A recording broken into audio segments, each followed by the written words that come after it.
Welcome to the Michigan Golfer Show. Join us each week as we explore the people, the places, and the events that shape our great game.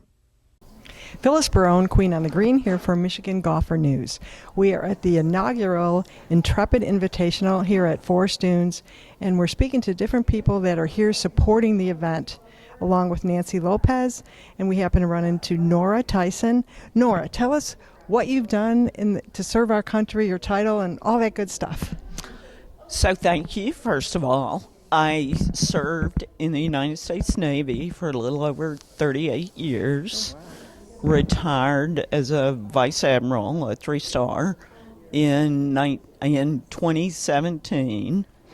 And several years ago, had the opportunity to be a part of the LPGA tournament in Portland, Oregon. Okay.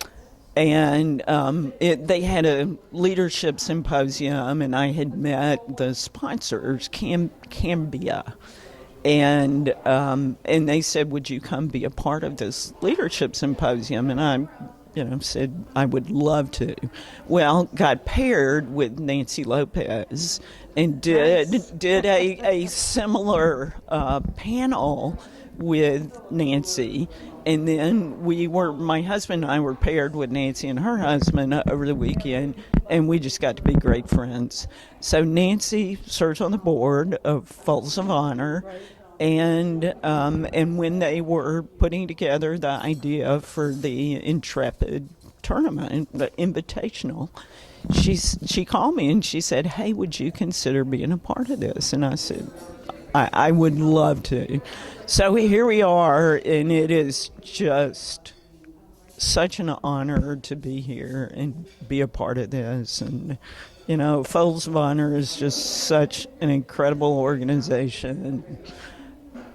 I'm just thrilled. Nora, tell us, being a female, how difficult was it to be in the position that you held serving our country? Believe it or not, I've been asked that many times. I'm sure you have. But I don't think it was difficult because I had the same job that my male counterparts did, whether it was flying, so I'm a naval aviator, or serving on ships. I had the opportunity to be on board several ships. I was navigator of an aircraft carrier. I had command of an amphibious assault ship.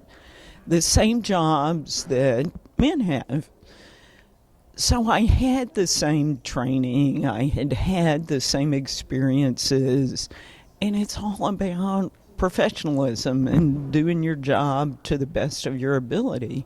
So I really didn't think about it from a hey, the first woman to do this. That's a pretty cool accomplishment. I was very fortunate because the laws and the policies changed for women in the military. The combat exclusion law was repealed at a very opportune time in my career, and I had opportunities that women had not had previously.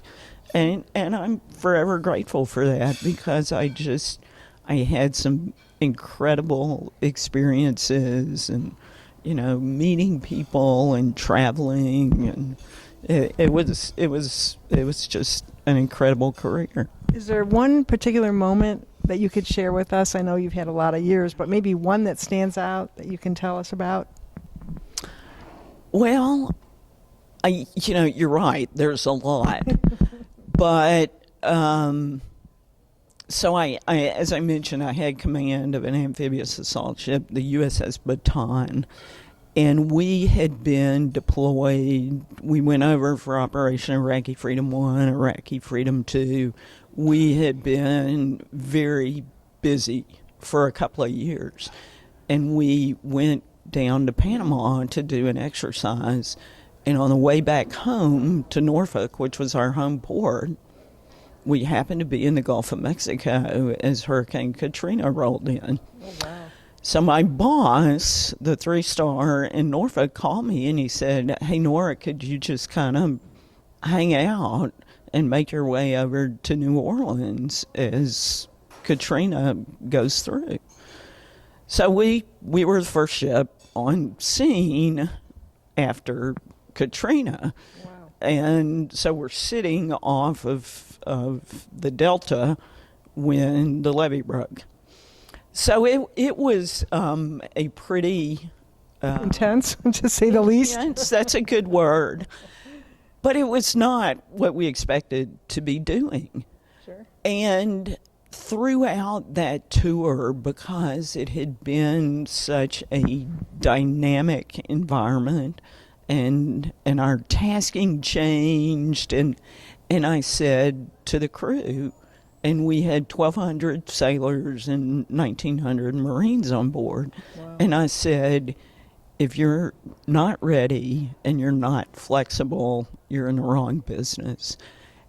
And I knew that the crew was ready. They had trained and they were ready for anything, because that's what we do. Sure. But it was one of those, okay, we're just going to do whatever we can do. And we sent helicopters into New Orleans, and we sent landing craft up the river. And it was very rewarding, because it was, basically a bolt out of the blue. Sure. And they responded, and they responded beautifully. Well, they had a good leader, right? That's what, well, I was just there to support them and give them what they needed to do their job.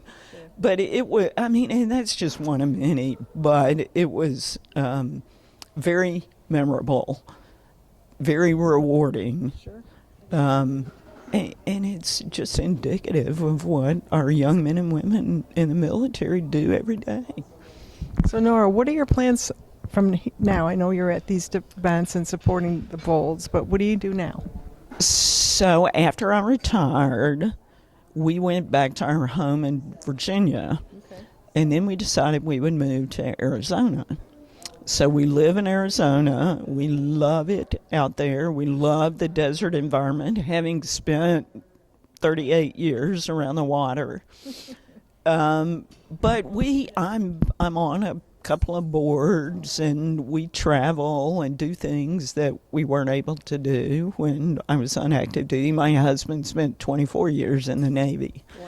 So we're doing things that we couldn't do before, and getting out there and seeing our country and seeing the world and playing golf and just doing what we want to do, and trying to give back as much as I can, because I feel like it's my turn to really give back and support those that are coming behind us. Well, we appreciate your 38 years of service, Nora, and will we see you back here at the Folds next year, possibly? I hope so. I think this is an incredible event, and I'm just so happy that they're doing something specifically supporting our women veterans and those who have served, those that we've lost, and those who have lost loved ones. Sure. It's just, it's an honor to be a part of it.